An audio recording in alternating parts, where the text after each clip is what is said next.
कक्षा 6 सामाजिक विज्ञान सेकंड चैप्टर ग्लोब अक्षांश एवं देशांतर। इम्पोर्टेंट फैक्ट पढ़ेंगे। पहले ग्लोब के बारे में जान लेते हैं। ग्लोब विभिन्न आकार एवं प्रकार के हो सकते हैं।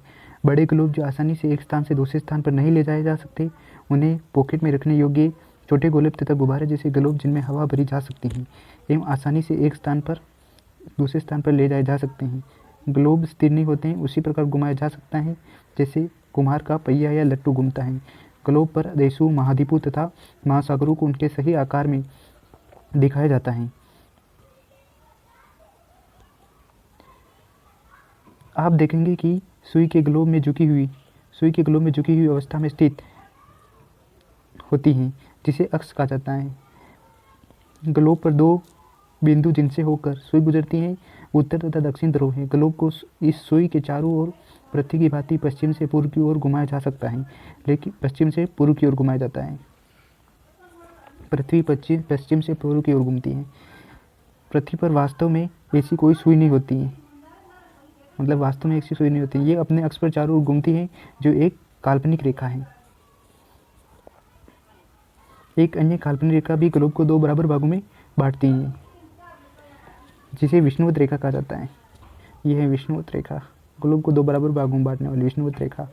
पृथ्वी के उत्तर में स्थित आधे भाग को उत्तरी गोलार्ध तथा दक्षिण वाले आधे भाग को दक्षिण गोलार्ध कहा जाता है। ये दोनों बराबर के आधे भाग होते हैं। इस प्रकार विषुवत वृत्त पृथ्वी पर भी एक काल्पनिक वृत्त बनाती है। ये पृथ्वी पर विभिन्न स्थानों की स्थिति बताने का सबसे महत्वपूर्ण संदर्भ बिंदु है।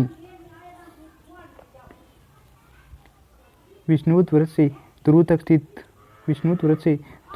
सभी समांतर वृत्तों को अक्षांश रेखाएं कहा जाता है। अक्षांशों को अंश में मापा जाता है। विषुवत वृत्त शून्य अंश अक्षांश को दर्शाती हैं, क्योंकि विषुवत वृत्त से दोनों तरफ ध्रुव के बीच की दूरी पृथ्वी के चारों ओर के वृत्त का 1/4 होती है।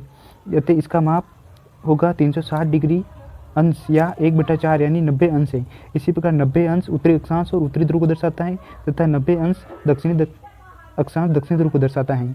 इसी प्रकार विषुवत वृत्त के उत्तर की सभी समानांतर रेखाओं को उत्तरी अक्षांश कहा जाता है तथा विषुवत वृत्त के दक्षिण में स्थित सभी समानांतर रेखाओं को दक्षिण अक्षांश कहा जाता है।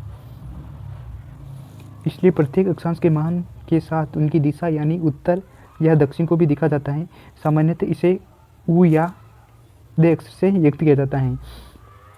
उदाहरण के लिए महाराष्ट्र में चंद्रपुर एवं ब्राजील, दक्षिणी अमेरिका में बेलो होरिज़ोंटे दोनों एक अक्षांश 20 डिग्री अंश पर स्थित हैं, लेकिन चंद्रपुर विषुवत वृत्त के 20 डिग्री अंश उत्तर में तथा बेलो होरिज़ोंटे विषुवत वृत्त के 20 डिग्री अंश में दक्षिण में स्थित हैं।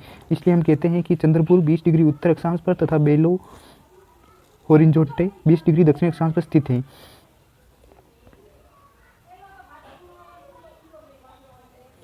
जैसा कि चित्र में दर्शाया गया है, ये उत्तरी शीत कटिबंधीय, फिर कर्क रेखा और उत्तरी ध्रुव वृत्त के बीच में उत्तरी शीतोष्ण कटिबंधीय, विषुवत वृत्त और कर्क रेखा के बीच में उष्ण कटिबंधीय, फिर विषुवत रेखा और मकर रेखा और दक्षिण ध्रुव के दक्षिण शीतोष्ण कटिबंधीय और दक्षिण ध्रुव वृत्त से दक्षिण ध्रुव तक दक्षिण शीत कटिबंधीय। महत्वपूर्ण अक्षांश समानांतर रेखा है। विषुवत वृत्त 0 डिग्री उत्तर ध्रुव, 90 डिग्री उत्तर तथा दक्षिण ध्रुव 90 डिग्री दक्षिण के अतिरिक्त 4 महत्वपूर्ण अक्षांश समांतर रेखाएं और भी हैं। ये हैं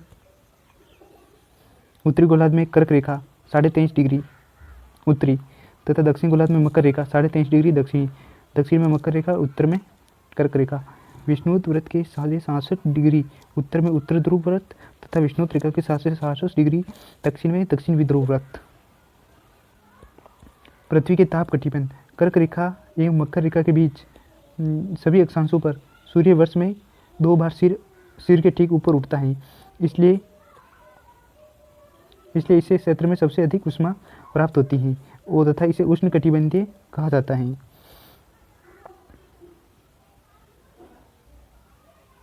कर्क रेखा और मकर रेखा के बीच में उष्ण कटिबंधीय क्षेत्र होता है।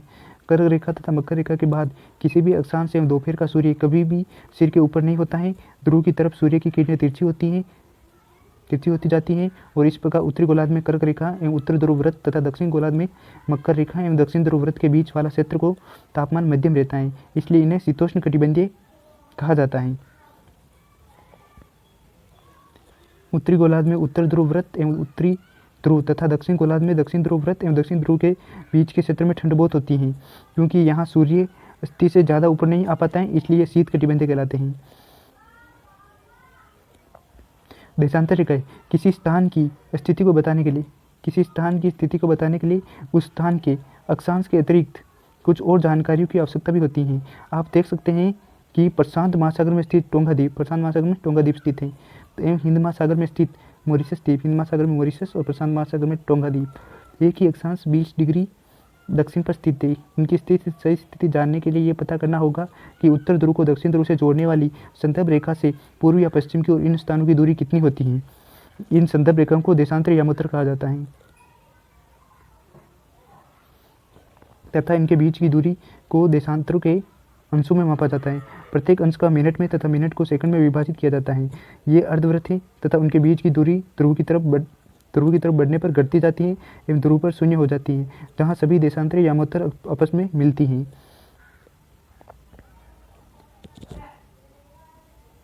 अक्षांश समांतर रेखाओं से भिन्न देशांतर यामोत्तरों की लंबाई समान होती है तथा इसलिए इन्हें सिर्फ मुख्य संख्याओं में व्यक्त करना कठिन था।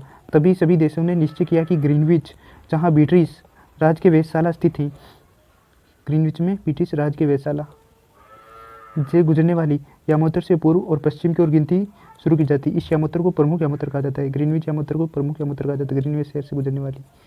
इसका मान 0 डिग्री देशांतर है तथा यहाँ से हमें 180 डिग्री पूर्व या 180 डिग्री पश्चिम तक गणना करते हैं। प्रमुख यामोत्तर तथा 180 डिग्री यामोत्तर मिलकर पृथ्वी को दो समान भागों में पूर्वी गोलार्ध एवं पश्चिम गोलार्ध में विभक्त करती हैं। इसलिए किसी स्थान के देशांतर के आगे पूर्व के लिए अक्सर पूर्व तथा पश्चिम के लिए अक्सर पश्चिम का उपयोग करते हैं। ये जानना रोचक होगा कि 180 डिग्री पूर्व और 180 डिग्री पश्चिमी यामोत्तर एक ही रेखा पर स्थित हैं। अब गोलार्ध पर अक्षांश तथा समांतर रेखाओं एवं देशांतर यामोत्तर को द्वारा बनी ग्रिड को देखो।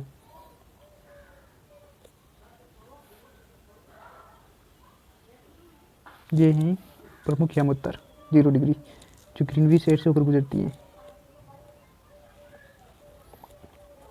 आपको किसी स्थान के अक्षांश या देशांतर को सही जानकारी हो तो ग्लोब पर आप उस स्थान का पता आसानी से लगा सकते हैं। उदाहरण के लिए असम में धुबरी 26 डिग्री उत्तरी अक्षांश एवं 90 डिग्री पूर्वी देशांतर पर स्थित है। अब उस बिंदु को देखें जहाँ ये दोनों रेखाएं एक दूसरे को काटती हैं। ये बिंदु धुबरी की सही स्थिति को जाता है। असम में धुबरी स्थित है।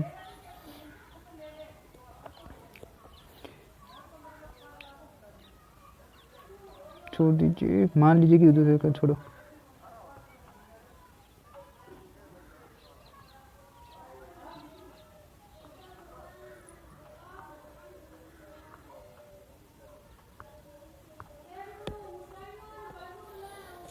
देशांतर और समय को मापने का सबसे अच्छा साधन पृथ्वी, चंद्रमा एवं गुरु की गति है। सूर्योदय एवं सूर्यास्त प्रतिदिन होता है, अतः स्वाभाविक ही है कि ये पूरे विश्व में समय निर्धारण का सबसे अच्छा साधन है। स्थानीय समय का अनुमान सूर्य के द्वारा बनने वाली परछाई से लगाया जा सकता है, जो दोपहर में सबसे छोटी एवं सूर्योदय तथा सूर्यास्त के समय सबसे लंबी होती है। पौराणिक समय में सूर्योदय से सूर्य की परछाई से समय की गणना होती थी। ग्रीनविच पर प्रमुख यामोत्तर पर सूर्य जिस समय आकाश के सबसे ऊंचे बिंदु पर होता है उस समय यामोत्तर पर स्थित सभी स्थानों पर दोपहर होगी। क्योंकि पृथ्वी पश्चिम से पूर्व की ओर चक्कर लगाती है, पृथ्वी पश्चिम से पूर्व की ओर चक्कर लगाती है, अतः वे स्थान जो ग्रीनिच के पूर्व में है उनका समय ग्रीनिच समय से आगे होगा और जो पश्चिम में है उसका समय पीछे होगा। समय के अंतर की दर की गणना निम्नलिखित विधि से की जा सकती है। पृथ्वी लगभग 24 घंटे अपने अक्ष पर 360 डिग्री घूमती है, 24 घंटे में 360 डिग्री घूम जाती है, अर्थात वे 1 घंटे में 15 मिनट घूमती है और 1 घंटे में 15 डिग्री एवं 4 मिनट में 1 डिग्री घूमती है।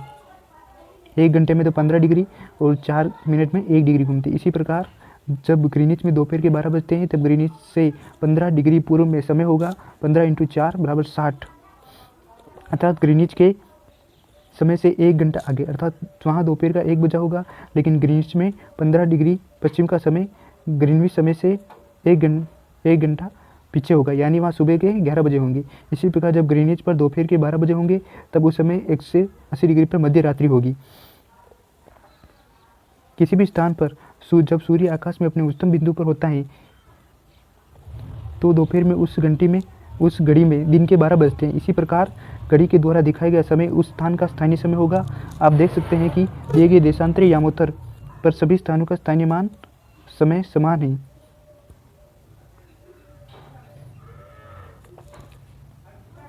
उदाहरण के लिए बहुत से देशांतरों से होकर गुजरने वाली रेलगाड़ियों के लिए समय सारणी तैयार करना कठिन होगा। भारत में गुजरात के द्वारका तथा असम के डिब्रूगढ़ के स्थानीय समय में लगभग 1 घंटा 45 मिनट का अंतर है। असम और गुजरात के मध्य कितने समय का अंतर है? तो 1 घंटा 45 मिनट का। इसलिए आवश्यक है कि देश के मध्य भाग में से होकर गुजरने वाली किसी यामोत्तर के स्थानीय समय को देश का मानक समय माना जाए। इसी यामोत्तर रेखा के स्थानीय समय को पूरे देश का मानक समय माना जाता है। भारत में 82.5 डिग्री को मानक यामोत्तर माना गया है। यह 82.5 डिग्री।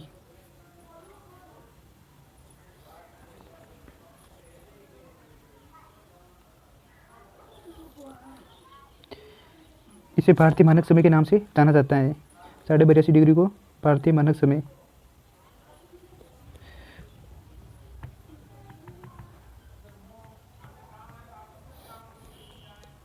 जैसे एक उदाहरण के माध्यम से, कबीर भोपाल के निकट एक छोटे से नगर में रहता है।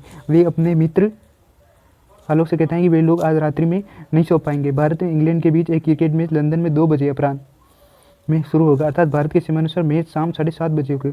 मतलब लंदन में 2 बज रहे तो भारत में शाम के 7:30 बजे हो रहे होंगे, तथा देर रात्रि में समाप्त होगा। क्या आप जानते हैं कि भारत और इंग्लैंड के बीच के समय के क्या अंतर है? छोड़ो।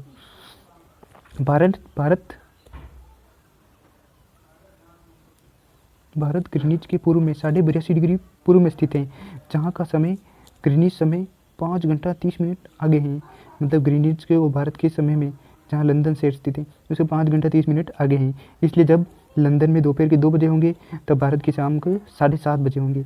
कुछ देशों का देशांतर विस्तार अधिक होता है, जिसके कारण वहाँ 1 से अधिक मानक समय अपनाए गए हैं। उदाहरण के लिए रूस में 11 मानक समूह को अपनाया गया है तथा पृथ्वी को एक घंटे वाले 24 समय क्षेत्रों में बांटा गया है। इस प्रकार प्रत्येक समय क्षेत्र में 15 डिग्री देशांतर तक के क्षेत्र को घेरता है।